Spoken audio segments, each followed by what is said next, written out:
Magandang araw para matuto. Welcome back sa YouTube channel natin or sa Facebook kung sa Facebook mo to pinapanood. Ako po si Architect Ed. Ito na, yung Japinoy tapos na. No? Alam ko matagal niyo na itong sinusubaybayan pero ngayon tapos na siya at RFO na siya. Ready for occupancy na. So, ito na ngayon yung finished product natin. Pwede mo nang bilhin ito. Ikukwento ko sa iyo. Pasukin natin yung loob. Tingnan natin kung ano ang mga features ng Japinoy house na ito. Check this out. Isa namang magandang araw para matuto. Welcome back sa YouTube or sa Facebook page.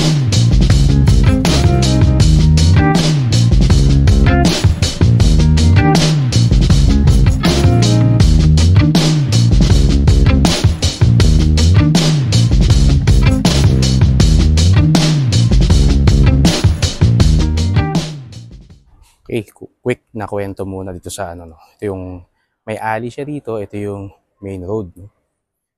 So yan, ginamitan natin yan ng perforated blocks, decorative blocks. So, para yung hangin galing dito, lulusot doon, papasok sa bahay. No? Tapos yan, ginamitan natin ng fluted panels composite, no?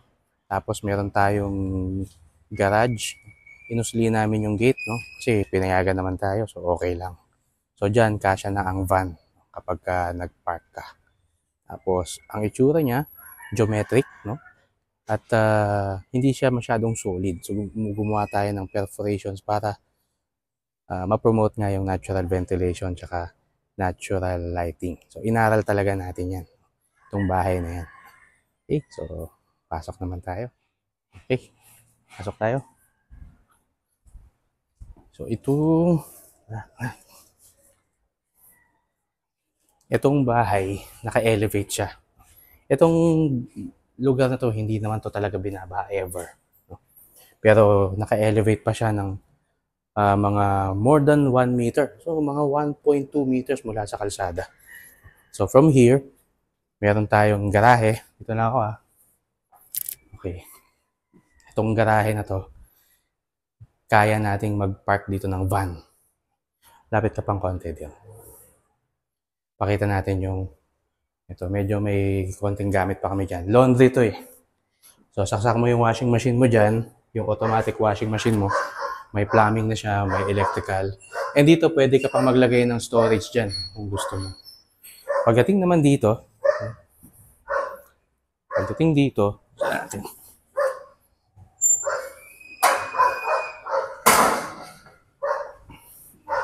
ito naman yung outdoor dining area. Kung titignan mo sa taas, kaya maliwanag to, meron kaming skylight na polycarbonate. Tapos itong lamesang to, sa inyo na to. Pag binili nyo itong bahay, galing sa Tagaytay itong acacia. Acacia to no? Acacia wood, no? Pikat yan, no? So ito, feel na feel mo ngayon yung hangin dito, talagang labas-pasok yung hangin sa area na to dahil nga dito sa perforate blocks no? Lakas ng hangin, no? Tapos sa gilid, ikot ako doon. Ganun pa rin. Itong posting malaki niyan, kailangan yan. Yan. Pwede kang mag-garden dito. Pwede kang magsampay. Tapos, ang main door natin ay glass. Sliding glass door. Para kahit nakasara siya, ay pa rin. Pasok pa rin ang hangin at liwanag. Teka dito. Pasok tayo, maingay eh. Okay.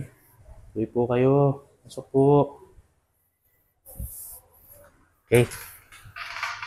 Ito ngayon, actually, combined ito. Kasi ang Japanese, hindi sila masyado sa mga partitions eh.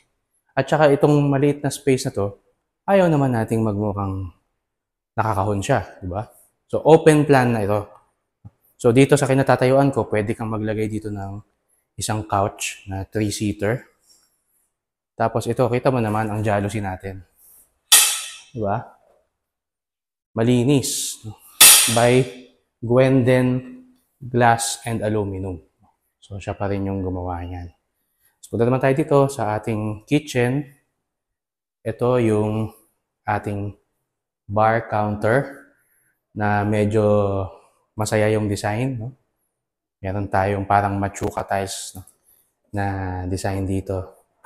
And yung ating white kitchen na salt and pepper yung pinaka-accent niya na kanyang countertop. Complete with cabinets, kasama na to, itong stove, kasama na tong range hood. No? Okay, all systems working. At may mga cabinets na tayo dyan na meron na tayong stainless basket para sa mga utensils, etc.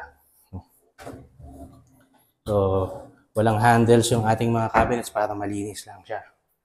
And syempre, yung powder room. Powder room to. Wala siyang shower. Pero pwede ka rin maligo dyan. Tayo mga Pinoy, nagbabalde. Ba? And pag talikod mo, talikod ka, meron pa ritong cabinet sa ilalim ng stairs para sa mga shoes, cleaning tools, o kung ano man. At dito sa areang to, pwede mo pang gawing dining area. Pwede kang maglagay dito ng round table na 4-seater. I suggest ang ilagay mo dito glass na table para hindi sisikip tignan. And pwede ka ritong mag-ref. Okay. So, yan yung istorya nitong ground floor. Akit naman tayo sa second floor. Okay, so para mas ma-appreciate nyo yung view, ginawa natin 0.5 yung kanina naka naka 1 lang. Ngayon, 0.5 natin. So, ito mas wider yung view nyo. Kita nyo, white lang siya. White, wood. Yun lang ang kulay dito. Pero sa labas, iba. Sa labas ay concrete. No? So, iba yung experience pag nasa labas kapag pasok mo. Dito sa loob, puti lang siya. No? Very clean. Very Japanese. Makakita tayo. So, ang ating stairs thread or stair steps ay wood. Natural wood yan. Pati yung ating railing, yung handrail. Tapos yung railing natin, tubular na steel, painted ng epoxy white. Okay. Ilaw. Okay. Tayo. Gusto natin mga ilaw. Okay. So, pagpasok mo, meron ditong isang malaking area na open. Ito yung isa pang actually TV room to eh. TV room. So, pwede kang maglagay dito ng L-shape. Maglagay ka ng center table. Tapos dito mo i-mount yung malaking TV mo. Yan. Pero, pwede rin itong maging room. So, ang gagawin mo lang dito, lagyan mo lang dito ng drywall, lagyan mo ng pinto. Kasya na uli dito ang isang double bed. So, may master bedroom, may second room. Ito, provision pa rin to sa isang third bedroom. So, pasukin muna natin yung master bedroom. Teka lang, i-appreciate muna natin yung pinto. Oh. Diba? Ang klase. Okay, so, pagpasok, ito ang maliwanag at preskong master bedroom na mayroong clerestory jalousies at meron tayong sliding glass. So, ito ang ventilation natin. Presko. Ganda kasi yung hangin dito kasi itong bahay na to, wala siyang katapat. Ang katapat niya, kapunuan. Wala. Bangin. Bangin na dun eh. So, walang katapat ito. Tapos tignan naman natin, i-appreciate natin itong headboard. No? Itong headboard wall ay dati ilaw para may arte. Yan. Dito ka mag-headboard sa naka-clad ng fluted wall. Tawag dito? Fluted PVC panel. Yan. Okay. So, itong room na to, nga pala, ang floor area ng kabuuan ng bahay ay nasa 80 square meters. No? Kasama yung dining doon na outdoor.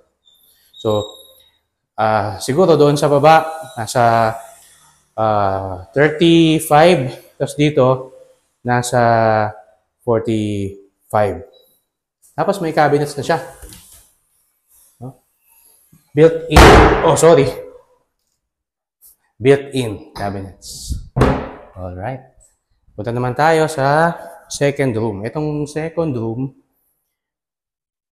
tuloy po kayo. Kung meron kayong kids, pwede kasi dito ang double deck na bed or dalawang single na bed. Tapos, pwede silang mag-TV dito. Pwede silang pwedeng ang setup ng furniture dito double deck. Kung double deck ang option, double deck dito. Tapos dito may study table. Pwede silang mag-computer dito, merong saksakan dyan. Tapos dito para sa lamp. Tapos, very private ang vibe kasi hindi mo kita yung sa labas, hindi ka rin kita from the road. Kasi mataas yung ating bintana. Ginawa natin ganito kasi gusto natin na private siya, tapos maganda yung hangin kasi nasa taas. So lumalaro yung hangin, papasok yung malamig, bababa yung malamig, aakyat naman yung hot air. So mataas yung hot air eh. So escape siya ng escape dyan. May science yan ng mga bagay-bagay. Tapos ito ang wardrobe cabinet, no? Para sa dalawang tao. Okay. So kung gagamitin mong room itong isa, pwede ka pang mag-cabinet dito sa wall na to. Dito sa wall na to. So flexible siya. No? Ganun mag-design ang mga Japanese. Na ano siya, no? Convertible yung mga spaces. Dito naman tayo sa toilet and bath. White din, no? White ang tema niya. No? So, meron siyang heater. Kasama na yan. Rain shower. Ang ganda ng tileworks, malinis lang. Pwede kang maglagay dito ng shower curtain or glass. No? Nasa iyo na yan. No? Tapos may niche. Lagayan ng mga sabon-sabon, shampoo. Tapos yung, huwag natin buksan. Baka may surprise. Hindi, joke lang. May bidet na itong may kasamang bidet na itong bowl. Tapos American Standard, yung ating toilet fixtures. Okay, so basically, yan yung kwento ng bahay na ito. Appreciate ulit natin yung pinto. Okay, ito pa. Diba? So, yan. Pwede mo nang bilhin to. Lalagay ko yung email ko dito. Ito yung email ko. Bilhin mo na. 6.9 million. Nasa loob siya ng isang subdivision.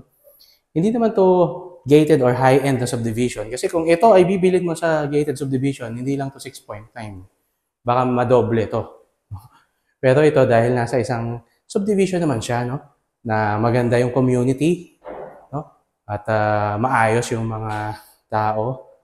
So, at 6.9 million, pagkalabas mo ng subdivision, nandiyan na ang Star Mall.